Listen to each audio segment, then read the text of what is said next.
Bueno, pues empezamos. Muchísimas gracias a los presentes en la sala, muchísimas gracias a los que nos estáis viendo a través de la plataforma por estar con nosotros aquí hoy.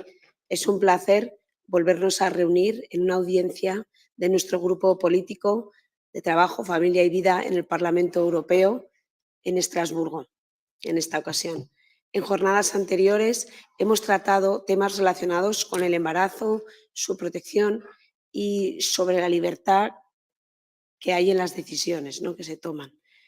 La realidad es que hoy vemos cómo el matrimonio, el compromiso, la paternidad son conceptos de alguna manera desprestigiados. Los medios de comunicación, la sociedad, incluso nosotros mismos, ¿no?, hemos ayudado a esta valoración, no positiva o incluso negativa, ¿no? A mí me ha hecho reflexionar siempre mucho el término coloquial de cargas familiares, ¿no? Tenemos que analizar esta manera de expresar, ¿no? Cargas, ¿cómo podemos hablar de una persona y que sea una carga, ¿no? Cuando es un niño, que el niño se sienta una carga, ¿no? Claro, así, ¿cómo no se va a ver negativo, no? Una persona nunca es una carga, siempre es un placer. Vemos cómo sorprenden familias como la mía, ¿no? Familias grandes. A mí, cuando veo la sorpresa que genero tener una familia grande, yo siempre digo, no, me sorprende que te sorprenda, ¿no? Porque la realidad es que son cosas muy naturales, que se han empezado a ver como complicadas, cosas sencillas se hacen complicadas, ¿no? Yo veo muchas veces que alrededor de la maternidad se ha complicado las cosas, ¿no? Parece que tienes un bebé y tienes que transformar tu casa y luego pues no tiene por qué ser así, ¿no? Vemos la dificultad muchas veces en la relación con el sistema educativo, que son todos requisitos o las expectativas que nos ponemos los padres, ¿no? Son tan altas que al final pues lo ves tan complicado que ocurre que mucha gente no da el paso o se le han generado tantos miedos que dan un paso atrás e incluso deciden no tener niños, ¿no?, como estamos viendo así. Pero la realidad es que esos miedos están haciendo que muchas personas rechacen de base algo que les podría hacer muy felices. Sabemos que quien vive en el egocentrismo, quienes ponen por delante la satisfacción de sus deseos, viven constantemente como persiguiendo un espejismo, ¿no?, que parece que va a llegar, que lo vas a conseguir, pero parece que la satisfacción llega, pero luego está más lejos, ¿no? No es real, no se puede tocar. Y son personas pues que buscan y buscan, ¿no? Y una angustia, porque es insaciable, ¿no? El espejismo nunca vas a llegar a él, ¿no? Cuando lo que hace falta es responder a una llamada natural, ¿no? De relacionarnos los unos con los otros. O sea, la familia viene a ser, son relaciones, ¿no? Es una llamada natural de relacionarnos, de comprometernos, de convivir. Algo que además muchas veces a mí me impresiona, que es porque se hace de manera consciente, ¿no? Como hemos dicho, se han generado los miedos al compromiso, a las relaciones, las cargas, y entonces las personas de manera voluntaria deciden, de manera consciente deciden, no me voy a liar, no voy a formar una familia, porque parece que es casi ser un organizado, ¿no? Evitar los problemas parece que es ser un organizado y es alguien como listo, ¿no?, que se ha buscado una vida sencilla, fácil, egocentrista, pero la realidad es que cuando vemos a esas personas solas, pues comentamos algo muy normal también, una expresión que sería, no sé, en español por lo menos se dice así, decimos, ay, pobre, está solo, pobre. Pero fijaros la palabra, decimos pobre.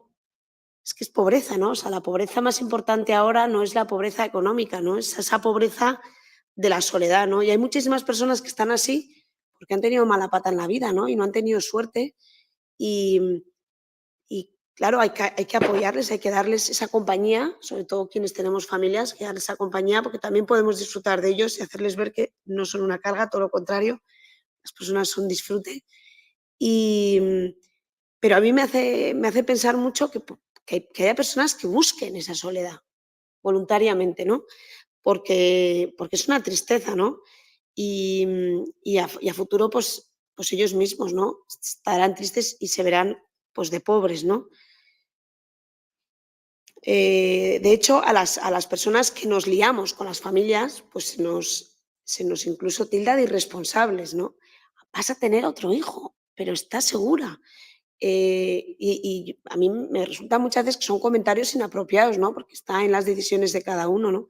Pero ahí se puede ver un poco la normalidad, ¿no? Como la que se trata este tema. Eh, es como si de alguna manera nos hemos impedido recibir los regalos de las relaciones, de amistad, de hijos, porque parece que lo que controlamos nosotros, lo que es sencillo, es mejor, ¿no? Cuando la vida, cuando te das, ¿no? Cuando te abres a compartir, cuando te abres a desprenderte, pues te da mucho más, ¿no? Es la maravilla que supone la entrega del amor, ¿no? Que siempre es multiplicadora.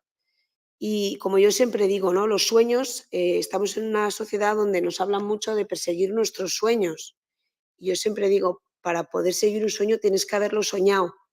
Y si lo has soñado ya es limitado. O sea, se puede ser más ambicioso que seguir los sueños, ¿eh? Es también tener confianza en lo que te puede dar la vida, que puede no ser ni haber sido pensado ni soñado por ti. Esa confianza es muy importante y por eso está aquí Vincenzo Bassi, presidente de la FACCE. Es abogado, letrado del Tribunal Supremo Italiano, con un doctorado en Derecho Constitucional y en Derecho Constitucional Europeo, vicepresidente de la Asociación de Juristas Católicos Italianos y miembro de la Junta Directiva del Foro Italiano de Asociaciones Familiares.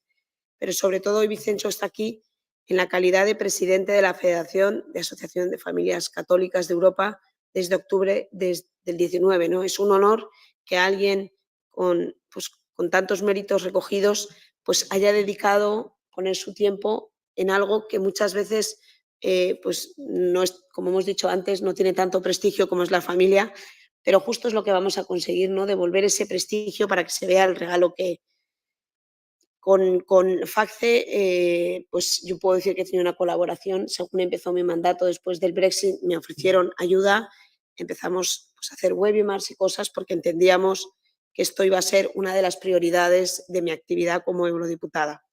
Os cuento un poco de la FACCE. Fue fundada en 1977, agrupa 32 asociaciones familiares de 19 países distintos y tiene una doble misión: dar voz a las familias desde una perspectiva católica a nivel europeo e internacional y luego inspirar el desarrollo de más asociaciones familiares en Europa y fuera de Europa.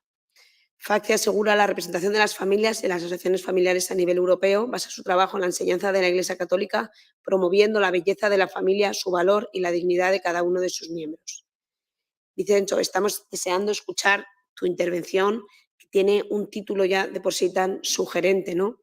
Los niños contaminan. ¿Podemos rechazar la felicidad y el amor de la familia? Te doy la palabra. Muchas gracias.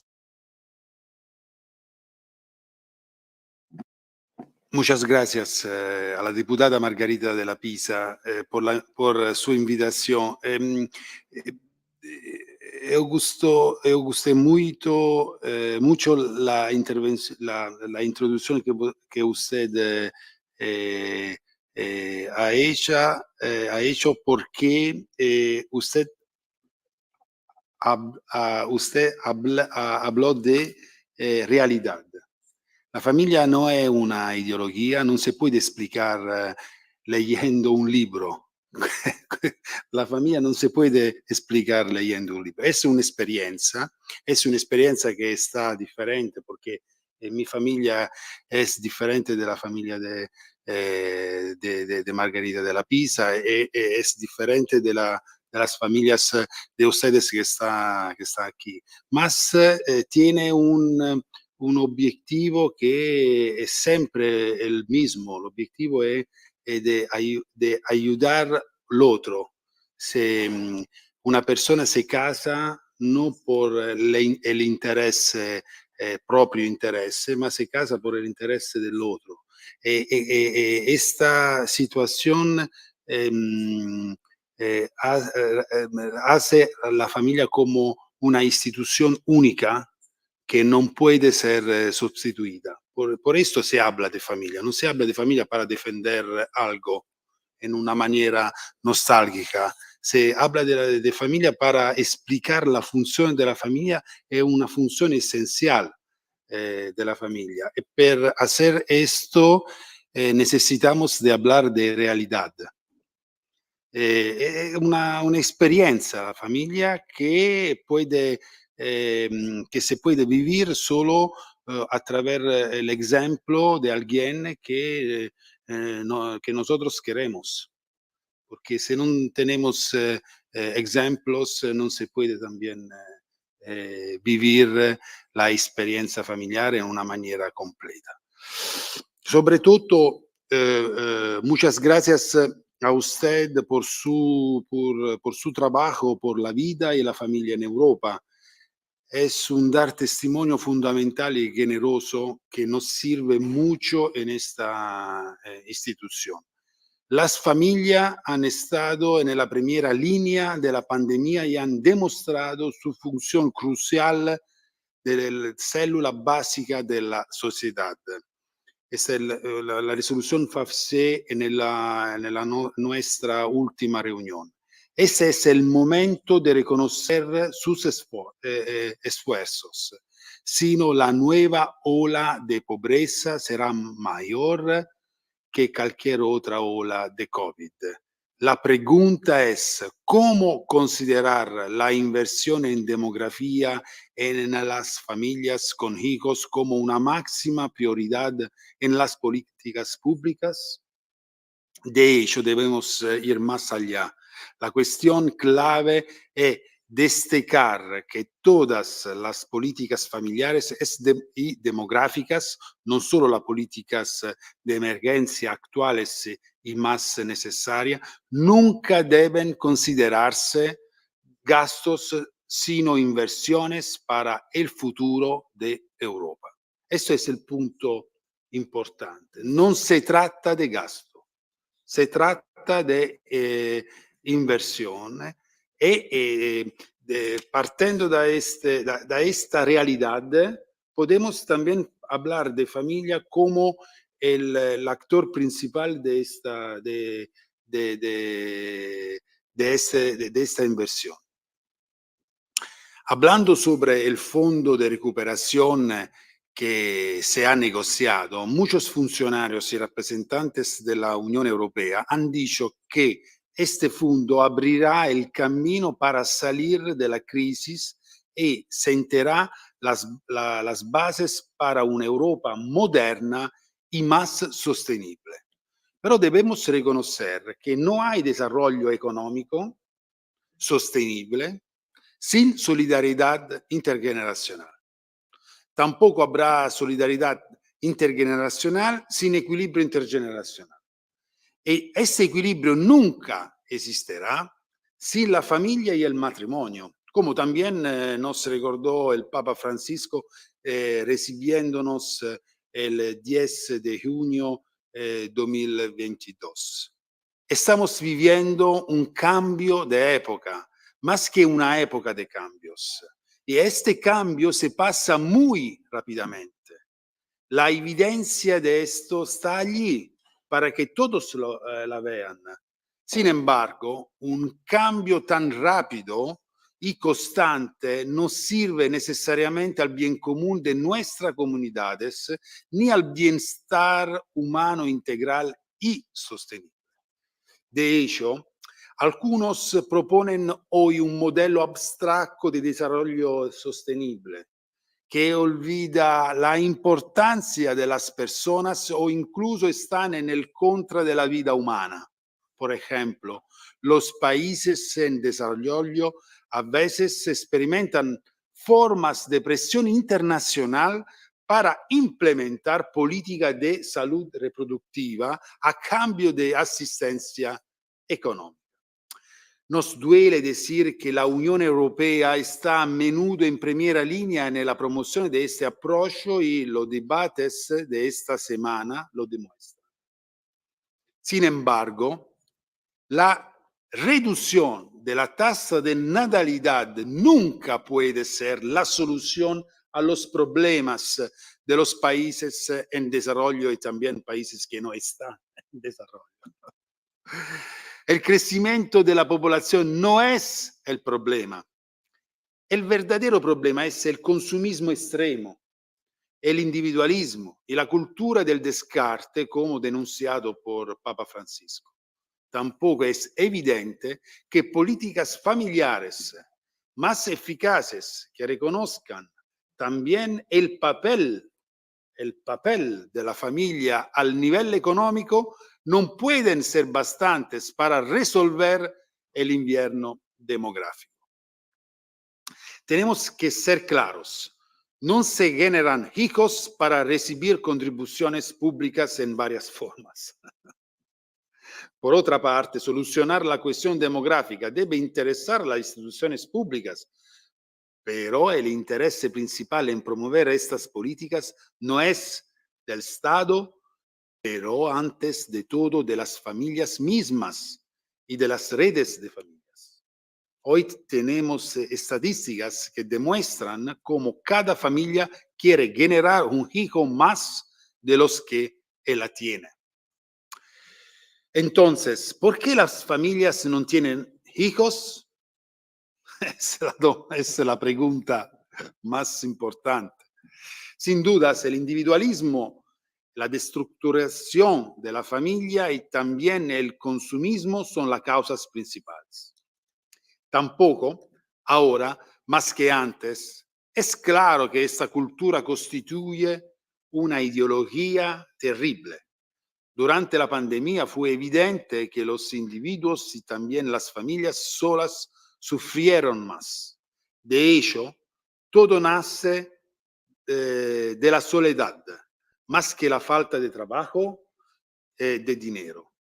El mayor riesgo, la mayor enfermedad de la familia es la soledad, que te hace sentir inadecuado y no te anima a asumir esta alegre responsabilidad, porque la familia es una alegre responsabilidad. La familia durante demasiado tiempo ha sido considerada un hecho que simplemente existe y no implica una elección vocacional precisa.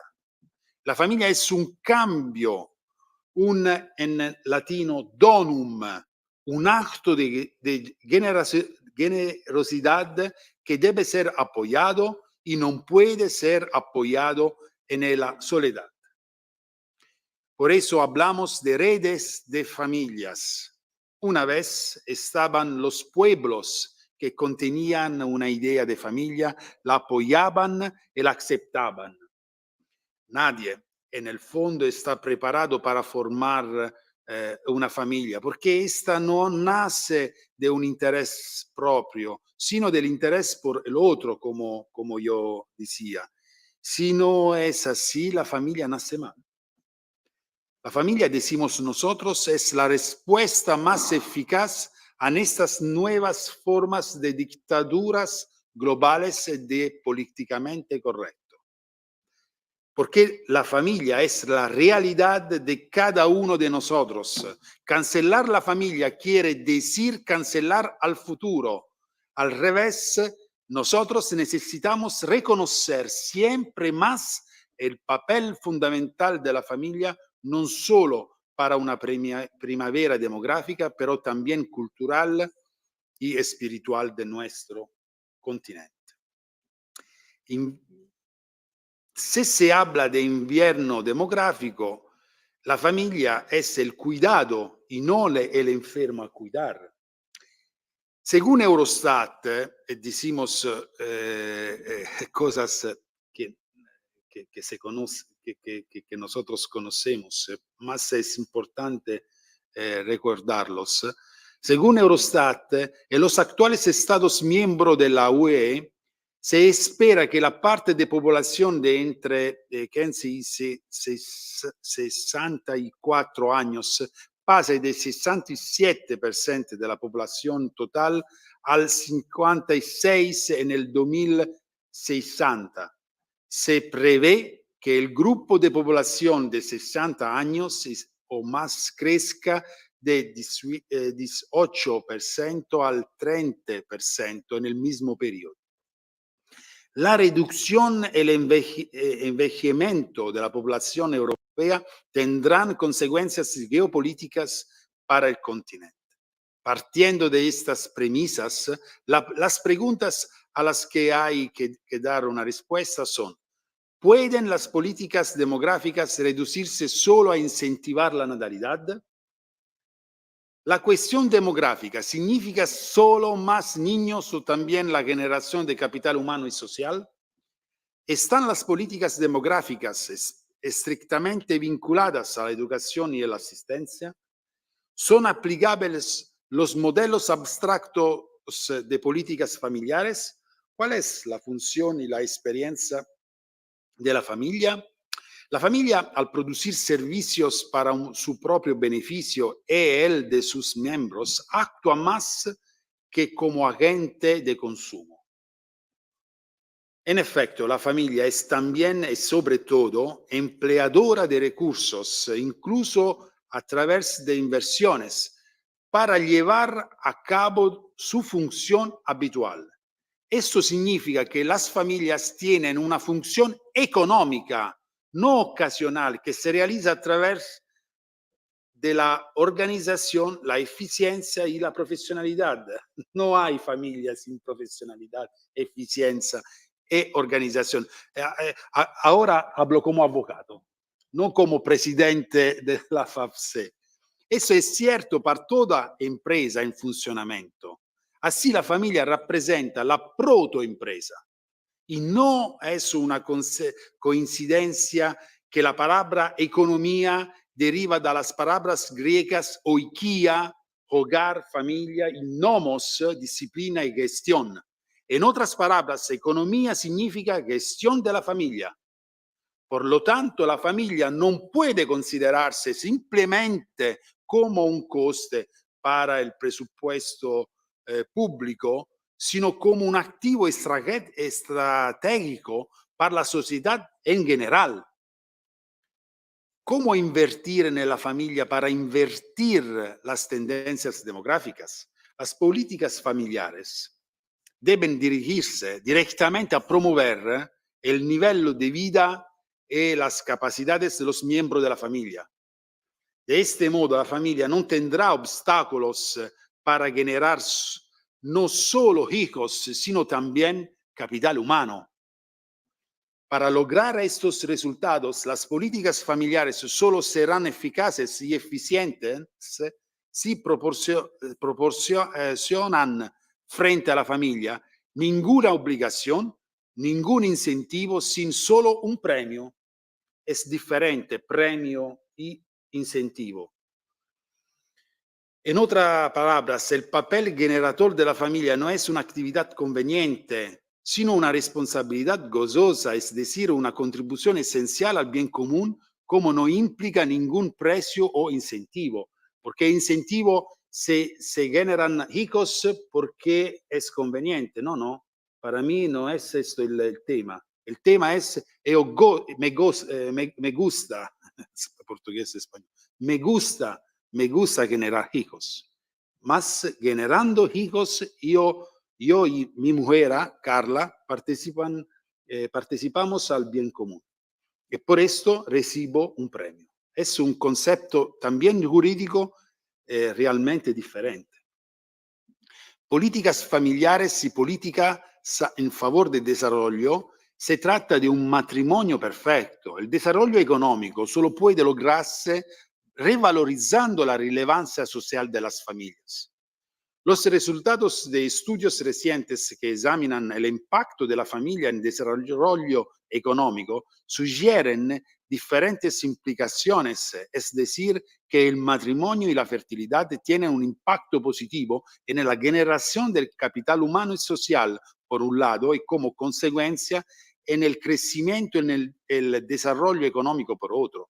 En particular, las pruebas empíricas sugieren que los niños criados por parejas casadas y unidas tienen más posibilidades de adquirir las habilidades humanas y sociales necesarias para lograr una carrera exitosa. Además, los países deberían mantener una tasa de fecundidad de los menos 2 hijos por mujer para disfrutar de un crecimiento económico sostenible en el tiempo y para ofrecer un programa de asistencia social eficiente.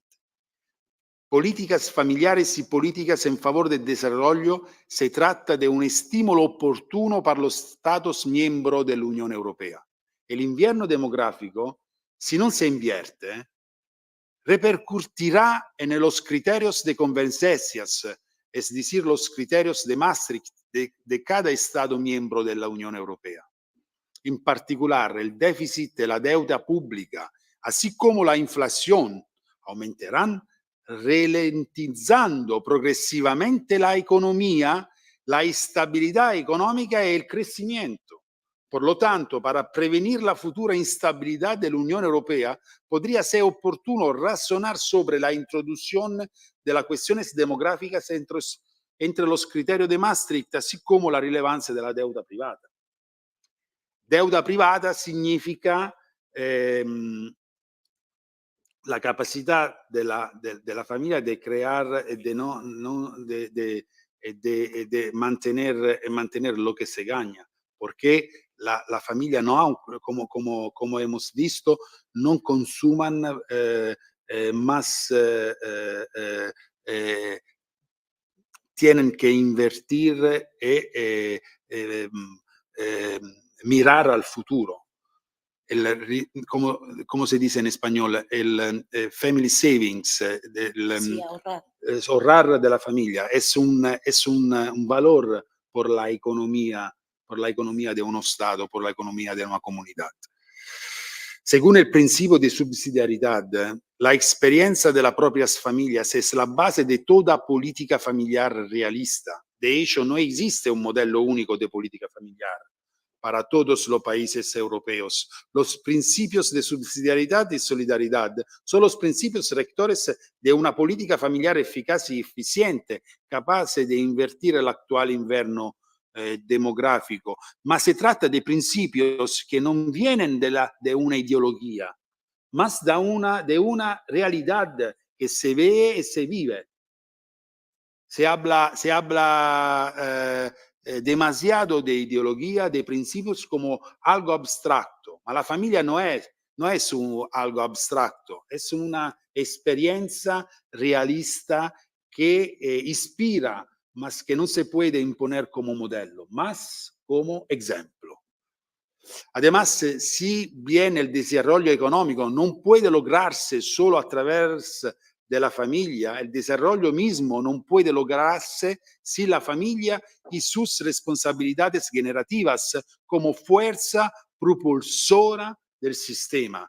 Por tanto, las políticas familiares deberían tener como objetivo no solo preservar a las familias en sí mismas, sino también permitirles desempeñar su función de la mejor manera posible. De este modo, se pueden invertir las tendencias demográficas. Esto, a su vez, tendría un impacto positivo en el presupuesto público. Por estas razones, para invertir el actual invierno demográfico europeo, las familias es el cuidado y no el enfermo a cuidar. Muchas gracias.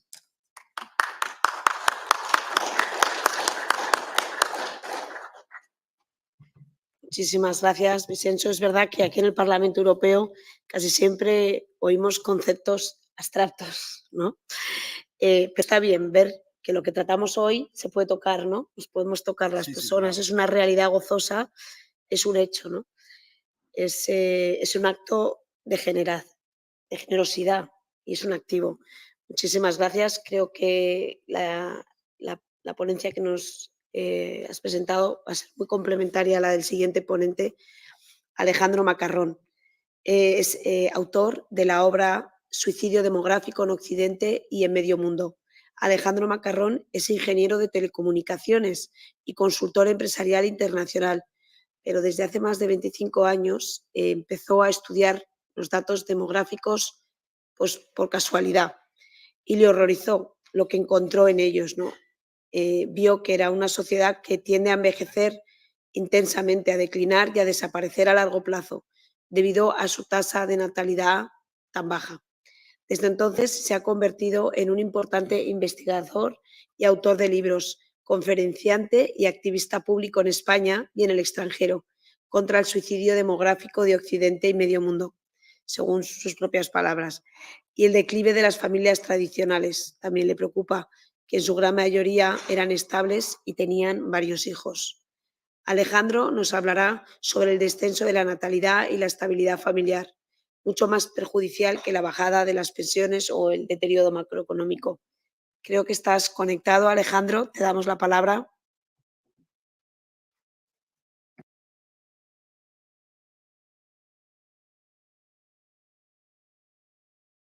Alejandro, para poder hablar tienes que apretar el botón. Okay. Sí, vemos su presentación. Sí. Gracias, Alejandro. Much, Margarita, now I'm here. I have enjoyed your presentation, your introduction to this meeting, and the superb speech by Vincenzo was very much complementary, saying many of the things that I have said in his own words, with something, of course, provides nuances, and he has said also other things that I won't say, so I'm very happy with his lecture. No?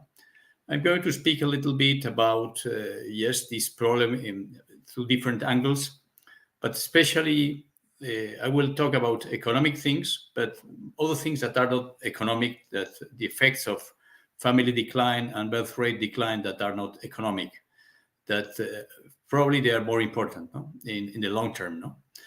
Especially for those affected, not for Margarita, who has 9 kids, and she has a terrific personal family network, but to the many, many people who don't have any children at all. Please, next slide.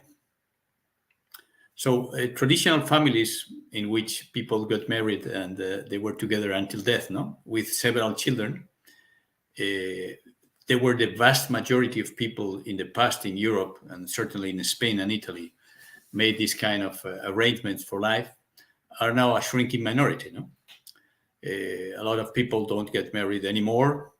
Many don't have many kids. Most have at most 2 kids. No, there are so many with 0 kids. No, in Spain, according to the current patterns, around 40% of people will have no kids at all. They will not have, of course, then grandchildren, even more people. No, and truly large families.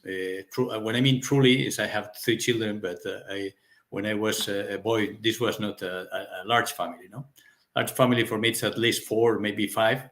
And of course, certainly the one of Margarita, but we call large families with just 3. So truly large families are very, very few, no? Much fewer than in the past. No, marriage rates have fallen sharply everywhere. In Spain, they were over 90% 45 years ago. 90%, more than 90% of the people in Spain and in other places in Europe, maybe 10 years before or 20 years before. More than 90% of Europeans who are dying now, aged 80 or more, no, 75, 80 or more, they die either married or widow or divorced. So that means that they married at least once. No, now around 50% or more of the people in Spain don't marry anymore, and the same is true for all of Western Europe in average, with some national variances. Many of these marriages end up in divorce. In Spain, around 50% of marriages end up in divorce. No less than 30% rate of marriages end in divorce in any European country. This is much less than half a century ago. Around 50% or slightly less, depending on countries, of babies are born out of wedlock. Traditionally, they were a very small minority. There is an unprecedented number of children who don't have an official father. I mean, when there is the couple is registered, for instance, in Norway, 8%, according to Norwegian statistics, don't have a father. In Germany, 7%. In Spain, it's around 3%. And of course, many more live without one of their parents, typically the father. No? And this is something that nobody seems to care. No, it's not in the public agenda as a big problem. No, that this happens only to a minority. And this is not in the past. This was mostly due to the death of the father or of the mother. No? And this is not the case nowadays so often because we live much longer. No? And yes, there is a growing number of alternative families that seem to be fostered and applauded by our authorities. Unfortunately, they have all fewer children than the classic families. No? So, of course, people have to be free to join as they want in a household, to live together as they want. But if we have a big problem of low birth rates, of course, the classic family would be the one that should be promoted, no? Or at least should not be mocked as old or whatever. No, some people say, "Oh, this is old. This is traditional." Well, the traditional families have more children, and we need children. No? As a result, we are having more demographic suicide as a result of this problem with family. More kids are suffering the heavy damage from divorce and for not being raised with one of their parents. And this is damage, affective damage. This is for education damage. And of course, this increases the risk of poverty. And there are more and more people living alone. No? This is a big, big problem. Next slide, please. Okay, yes. So this is how Europe is dying. No? This is the balance between births and deaths. No? It's negative. In blue is the total balance for the European Union as a whole. In yellow is not taking into account, not including the babies that are born here from immigrant mothers and the deaths from people born out of the European Union. So let's say what we could call classic or traditional Europeans are dying even more than the overall. No? And as you see, the problem here is the trend. No? The last year is the year of the pandemic. It's probably abnormally negative, but the trend was very clear. It's going down. And in some countries, like in Germany, there have been more 6 million more deaths than births. In Vincenzo, Italy, for instance, if we talk about not consider the babies from immigrants, there is, of course, a huge negative number between a huge gap between births and deaths. But if we take into account classic Italians, autochthonous, indigenous Italians, there is even more. I have calculated that at least 3 million Italians have already disappeared through this, let's say, procedure of having too few babies. And in Spain, we are over 1 million in the past 10 years. Next, please. So we used to be called the old continent, especially when America started. There was the new world, the new continent. No, we are old now. We are old because our population is old. This is the median age in many countries, how it has changed from 1980 to the present and what is projected in the future. No? And as you can see, I mean, the median age is the age that divides into equal halves a given population. It has grown tremendously. You know? We have really become now an old society. And this is one of the biggest problems as society. You know? A society with mostly old people, of course, is not innovative, is not prosperous, it doesn't thrive. There is no innovation. We will all be old, no, sometime. And it's very good when you're old that there are younger people that, yes, create the wealth that you need for your pension and for your healthcare.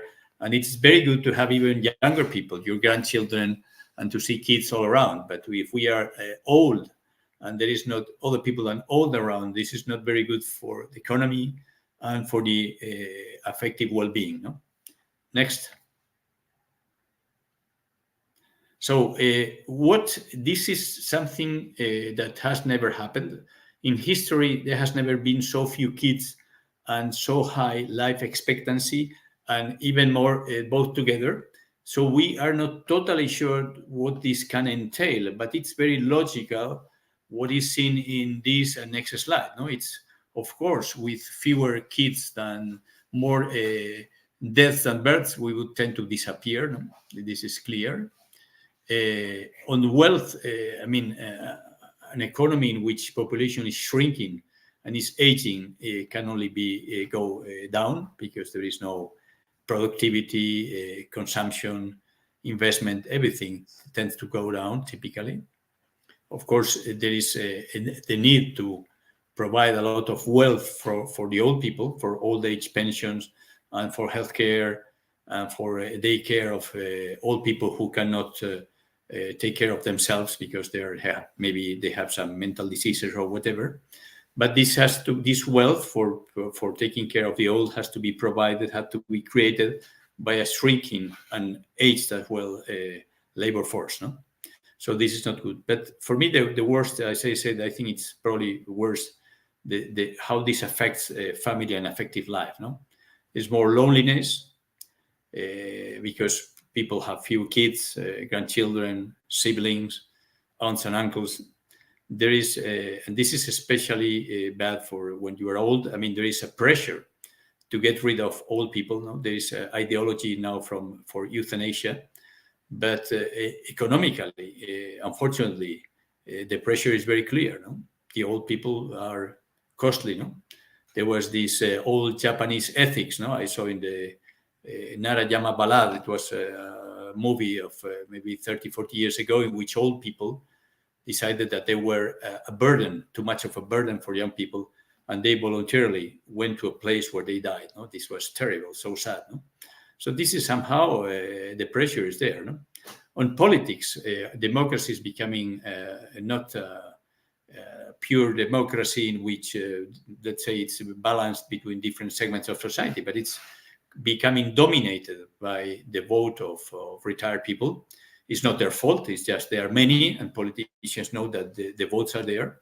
And the problem with that is that it can create a situation in which too much wealth for the health of the economy is transferred to retired people, and that can crush the economy. No, this can happen. No? This can happen. There is that risk because politicians need votes, and votes are there. No? And the votes are in the more and more in the old people. No, so we of course have to provide good wealth for pensions.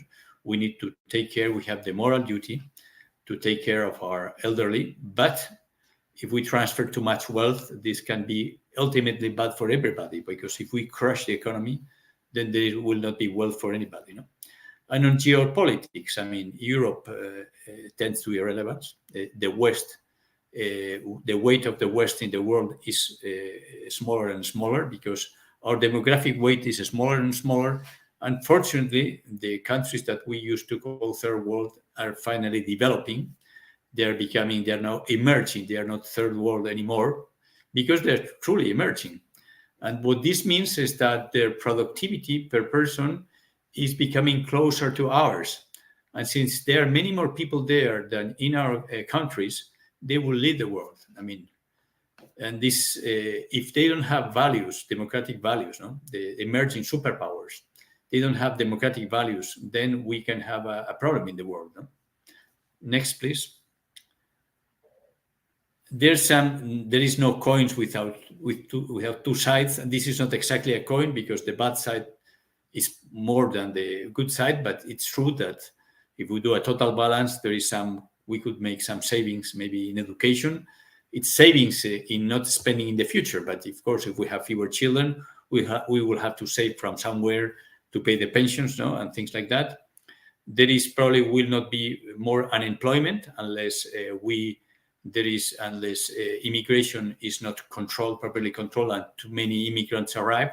But otherwise, every year, and this is happening in most European countries now, and certainly in Germany, and in Spain and in Italy, there is more people who retire every year than the young people who join the workforce. So there is a gap in workforce, and that would mean that unemployment theoretically would disappear, what is not bad. And social violence, it's less likely with old people, no? But I don't think this compensates, no? I mean, this is something a little bit like what happens with death, no? Death, when you die, all your problems disappear, no? In cemeteries, there is no unemployment, no? There's no violence because everything is dead. So this is more or less the positive effects of demographic suicide are of this kind, no? Next.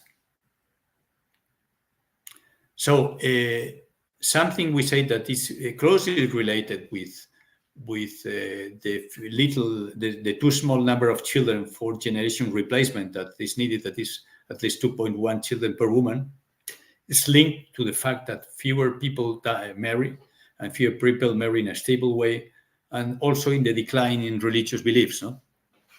religion is something personal. I mean, the states, I think we all think, or mostly we all think, that they should be neutral, but they should not be against, in the case of Europe, a Christian religion that culturally has made Europe. Truly Christian people, truly believers, have more kids. And this can be seen in statistics in many countries. And here is one of Mexico, for instance. And married people have more kids. So the two things that go a little bit together. And it's very clear. I mean, the people who have the engagement in the couple of getting married and who make stable couples through marriage have more kids. But unfortunately, to our politicians and to our opinion leaders, this is not something important. Nobody pays attention, or few people pay attention to the fact that so many people don't marry anymore and that so many people divorce nowadays.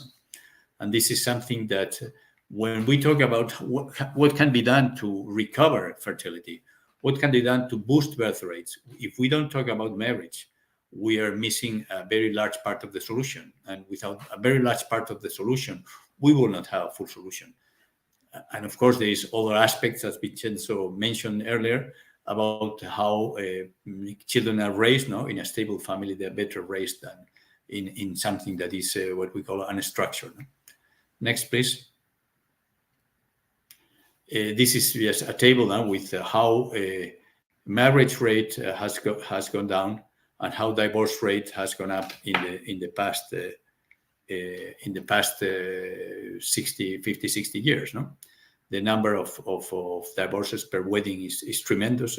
There's many countries is more than 50%. No, for every 100 weddings there are more than 50 divorces. No, and this is something, as I said, universal, but this is something that at the European Union level, also birth rates. No, we are now in a European institution, and there is now this initiative, the future of Europe. No, when I saw there's like 10 work streams, or of course there is environment, and there is healthcare, and digital economy, migration, but there is no birth rates. I mean, there is no family.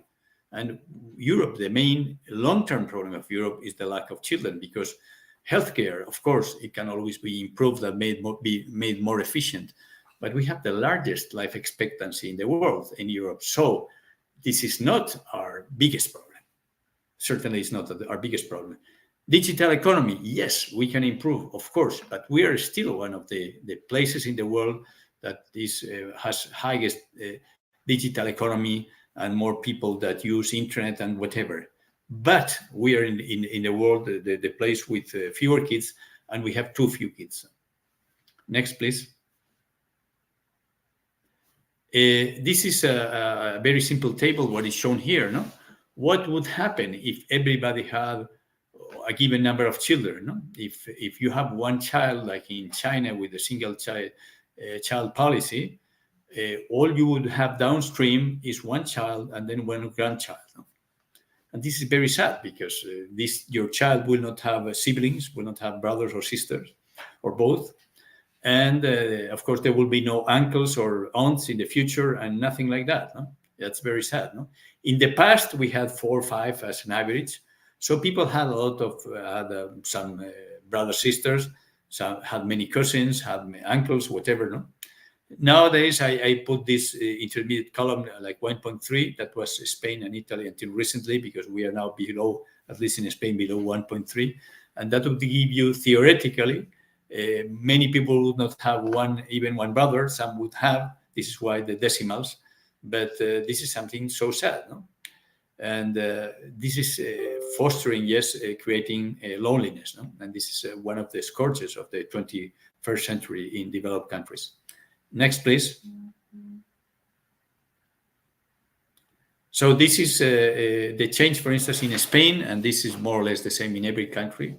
You can change a little bit the numbers, but it's very similar, no? This is the number of people with how many people are people living, no? In Spain, 50 years ago, in 1970, only 1.9%, less than 2% of the people lived with 0 people at home, lived alone. No? This is in the blue bar. No? Now it's over 11%. No, it has multiplied nearly by 6, And you can see in the left part of the chart, there is the families or the households with few people, and there were a small percentage of people were living with nobody, or with just one person, or even with two. And now it's the other way around, and many lived in homes with many people, in homes like that of Marga, with many, as you see, 10% or more of the people lived with an additional 7 people. No? Now almost nobody. No? And what does this mean? No? What does this entail? Of course, this is bad. You being alone, you can get bored more easily. You can get sad more easily. You can suicide. It's probably easier to commit suicide if you're alone, no? If you are desperate. But it also has economic problems. It creates economic problems because, or poverty, because when you live alone, you don't share expenses. No, people living. If we live fewer people in Spain, there were nearly 4 people per home in 1970, and they are now 2.5. That means that for the same number of people, we need more homes now. We need more homes, meaning that we have had to spend money in building and buying, renting homes that in the past were not necessary. We are living the same. People lived 50 years ago. They live now, but they need to spend more for living. No? And so we are spending more of what we earn in living. So that means that loneliness, it has also an impoverishing effect. No? It makes us poor, and it deteriorates, of course, as well, health, mental health, and also physical health. And this is painful, but also has cost. No? So next, please. And there is, as we mentioned earlier, no, the pressure for euthanasia. No? There was nearly 10 years ago, no? There was the finance minister of Japan. He was not a so-called freaky, no, an outsider. No, it was the minister of one of the most important and developed countries in the world, who said the elderly should be allowed to hurry up and die, to relieve pressure on the state to pay for their medical care. No? So this is terrible. That they're saying, please die, you are too costly. No? This is terrible. But this is pressure is created by the fact that Japan, that is the most aged country, it's true, it's a country that has a big problem with either taking care properly of their elderly, but then it can become broke. No, it can get out of money. So that there is no easy solution to this thing. No? Next, please. So on the other hand, on the other way, no, what is something that is very important for when you are a kid, no, when you are a child, when you are not an adult, no, with how many people you live at home, you learn with your brothers and sisters. You also negotiate. You have sometimes fights, controlled in family, but fights, and you learned how to have this kind of relationship. So, and the nature of relationship varies depending on the different groups. I mean, this is a chart that provides how many different groups, what is the wealth of diversity in large families, and it grows exponentially with the number of children. No? If you are a single child, you cannot have a group with you don't have siblings. No? If you are 2 at home, you will only have interaction with another person. That will be always the same group of 2. No? But when you are 3, no, you can there's one group, the 3 siblings together, and there's 3 couples, no, the 2 of each in pairs. No? And this grows exponentially. It can be seen there, and this is very good as well for the raising of a person, and of course it can help, but the dynamics of different groups as well. There are people who are leaders in one group, but there are followers in other groups. So you learn many more things when there is diversity of groups than when you just see all the time just the same person, or you don't see anybody of your age. No? And next and final, this is also important, no? Economies of scale. We talk about economy in many things, but one of the keys of wealth, of modern wealth, is economies of scale. In manufacturing, large markets can provide, you can produce with cheaper unit cost if you sell a lot to a market than if you sell few units. No? Large families have economies of scale, and this is something that we are losing now. This is happening now the opposite. No, we are losing these economies of scale. We have economies of scale in housing, and furniture. I mean, we have to spend less per person as a family, and overall as a country. A country is an addition of families, no? So we have to spend more now in countries in housing and furniture per person, and we were many together in the same home, in clothing and footwear, especially between siblings of the same sex. I mean, you can reuse a lot of this clothing, not with twins that have the same age, but when they're brother is older and you get his age 2 years ago, that was his age 2 years ago, you can use his clothes or her clothes. No? In fuel, in Spain, for instance, they say that large vehicles that are used by large families, I mean, they pollute more, they have a higher environmental footprint, but it's the other way around, because the footprint per person, per passenger is smaller. No? If there is a father or a mother who drives one kid to school, that person is spending, I mean, you're having two people in the car, no? And you have to divide all the emissions or whatever by 2, no? But if you are, when Marga goes and brings her 9 kids, no, and she's driving with 10, no? If she can drive, she has a car for 10, you have to divide by 10. And of course, the fuel consumption is much less. So there's economies of scale. In China, where they made the single child policy, it would have been much better than they made every 2 families have 2 children, or every 3 that have 3, because they would have grown better for this kind of thing that we say relationships with people with siblings, and also there will be savings for the country. No? The same for toys, for many things, for education. No? There is savings for everything with the number. No? And this is something that we had in the past and we are losing now.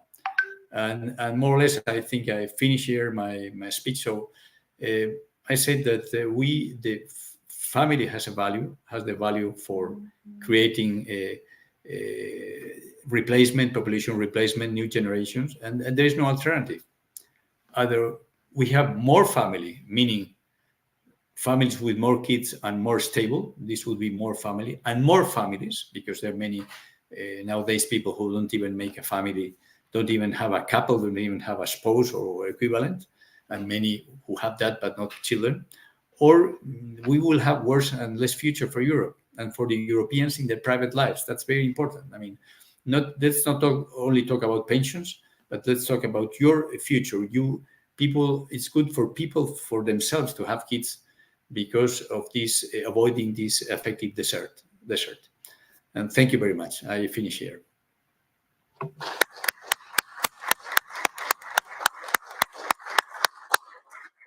Muchísimas gracias, Alejandro, y muchísimas gracias por tener tan analizado y tener tantos argumentos para que podamos utilizar las familias numerosas, ¿no? Como las familias más sostenibles, más ecológicas. Yo siempre lo digo, ¿no? Yo no compro ropa ya desde hace muchos años porque la heredan, los juguetes y el ambiente está más que amortizado, ¿no? Es la verdadera economía circular. Gracias por haber hecho tantas menciones a las familias numerosas como las mías. Es verdad que cuando se ven estos datos, lo que es increíble, ¿no? Que no alarme a más gente, ¿no? Yo siempre decía, pero los políticos no lo ven, y ahora pues estoy aquí también siendo política, ¿no? Veo una gran responsabilidad en que en este ambiente pues sepamos transmitir esta información a otros diputados, ¿no? Y a otros políticos, para que realmente quien pueda podamos hacer algo, ¿no? Porque estas tendencias hay que hacer por cambiarlas. A mí las que siempre me han impresionado más, de las que expone, es el tema del descenso del número de matrimonios y cómo está relacionado con el número de hijos, ¿no? Yo creo que a futuro la verdadera diferencia, la verdadera brecha cultural, ¿no? Que muchas veces la izquierda denuncia, va a ser, pues sí, la de riqueza, la diferencia de riqueza, pero no la riqueza económica, va a ser la riqueza de amor. La diferencia que va a haber entre las personas que han tenido la suerte de crecer en su infancia en un ambiente estable, donde han recibido afecto, donde han recibido unas habilidades que ninguna universidad le van a poder dar, que son la confianza, la autoestima, la capacidad de comunicación, la capacidad de negociación con los hermanos, ¿no? La capacidad de negociación con los padres para conseguir las cosas. Son esas las verdaderas habilidades que, ante un futuro como el que nos enfrentamos, impredecible, ¿no? Esas habilidades solo se aprenden en una familia estable en un ambiente amoroso alrededor de una familia, ¿no? Entonces esa va a ser la verdadera diferencia que va a haber en una sociedad. Quienes han tenido esa suerte y quienes no la han tenido, ¿no? Ahí está nuestra responsabilidad de conseguir que esa suerte pues, la reciba cuanta más gente mejor, porque somos capaces de romper esos miedos, ¿no? Que se han generado como sociedad, de hacer creer a las mujeres que lo que peor que les puede ocurrir es ser madres. Yo me siento con esa responsabilidad de dar ese mensaje, ¿no? De decir que no hay nada más bonito, que sí que supone un sacrificio, supone un esfuerzo, pero también una gran recompensa. Pues cerramos porque nos hemos ido un poquito de tiempo. Doy muchísimas gracias a nuestros intérpretes que también nos unimos, ¿no? solidariamente a su causa de sabemos que están pasando un mal momento. Gracias a nuestro segundo ponente, a Alejandro Macarrón, por haber hablado en inglés y haberles evitado, porque cuando es online es difícil poder interpretar. Las condiciones de sonido no son suficientemente buenas. A todos los que estáis presentes, a los que nos habéis escuchado en diferido, muchísimas gracias. Tenéis nuestro compromiso con que este tema va a ser una de las prioridades en nuestro día a día. Muchísimas gracias. Gracias, Vincenzo.